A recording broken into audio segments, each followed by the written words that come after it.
Hey guys, Maximilian Inc. here from Twitch TV, Maximilian Inc. Starting out a small farm sesh, starting with a bear. Gotta get that low grade. Utilize this rock here, and the bear can attack you from that rock. Some rocks that are too shallow, it'll still hit you, so you have to be careful. But basically, just manipulate this part and just shoot the bear, and it's a big advantage to start a wipe early with a few bear kills. So this is my first kill earlier in the day. My dual partner was offline, and I was just gonna farm, but decided to get some action instead. So I came across the light, and I saw a twig, which this is like, to me, is a big mistake, because he's building such a big base, he can't upgrade at all yet, so his base is open. So we went for the kill. But yeah, so basically he's most likely new to the game, and all I did was stay away from the light, so I'm not seen. I don't, maybe he wasn't playing with good audio, and he didn't hear me jumping here, or he couldn't hear too much, so I snuck up on him, stayed away from the light, and went for the kill. So I also was sneaking around and taking my time, basically scoping out the base and making sure that there's just one of them before I revealed that I was there camping the area.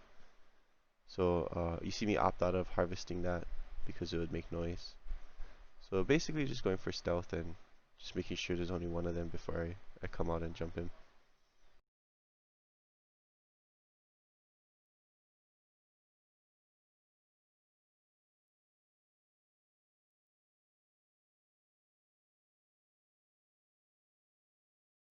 So after this part, you're going to see him come out slowly, and if I was him, I would have turned off the campfire right away. Like, I would have made that my primary goal, just because I can see him and he can't see me. So he just got down right there. And like I said before, I would have built a smaller sealed base and expanded, or definitely take out the light, and I would have just hid until day and kept all of my resources safe, because it's all just twig. So he didn't spend much on the base yet, but now he just lost all of his farm at this point. And in this next clip, I'm pretty sure I found his partner, and I believe he DC'd at this gas station that's right above the road. So number one thing you want to do is never DC in rest. You're completely vulnerable. He should have ran somewhere, anywhere. Sprint run, boys, sprint run. Alright, so this next part, I can hear someone chopping trees. You always want to be mindful that when you're chopping trees, people can hear you. And lastly, this guy did not have full health. So when you go farming, even though you're farming with just your tools and your farm, you want to make sure you have full health. As you can see, I'm going to hit him with the crossbow once. He's going to jump and die in midair. And that's how I was an indicator that he did not have full health. There you go. This is the jump. Now, if you go back for your body, you need to loot and scoot. This guy is just dwindling here. So he's going to get hit. I'm going to run up to him. He must be just upset. And that's it. Now I'm going to take everything. And he could have got away with this stuff, you know, his stone tools. And it would have helped him in the long run. In this clip, we find a base next to where I killed that guy twice. And it looks like this wall is not upgraded, so I'm going to shoot it out. There's no partition in his base. It's all open. Everything is locked, and I decided to just chop the sleeping bag. At this time, I did not have flame arrows or an efficient way to kill the TC, so I just chopped the bag and left it. This player will come back and rebuild and have wood walls. Pretty impressive. Very determined individual.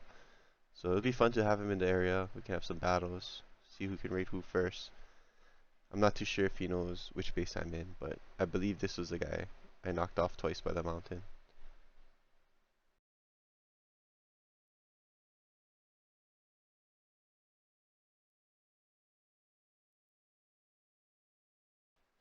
Part of Rust is open PvP and looting people, so you never know what a naked has. This guy should have been turning his torch on and off and going in different directions and juking back the other way to throw me off, just to keep himself a little more safe and keep me guessing.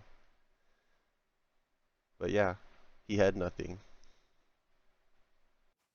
So when I was with my dual partner, this base popped up, and it was huge. And the roof looked as if it was wood or twig from the distance I saw it, so I had to scope it out before I ended the night. Luckily I did. As I rolled up, the roof was indeed twig. Big mistake, guys. I had noticed there's only one door and a twig and a spiral staircase. These staircases are open.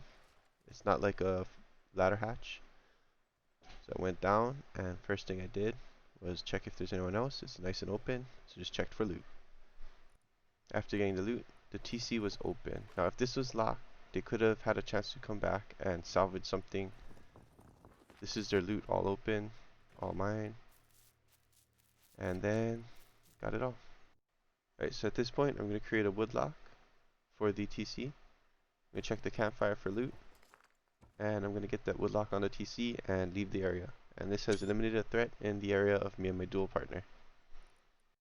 So yeah guys, make sure you lock your TC and secure your base. It's one of the basic things that will keep you safe in Rust.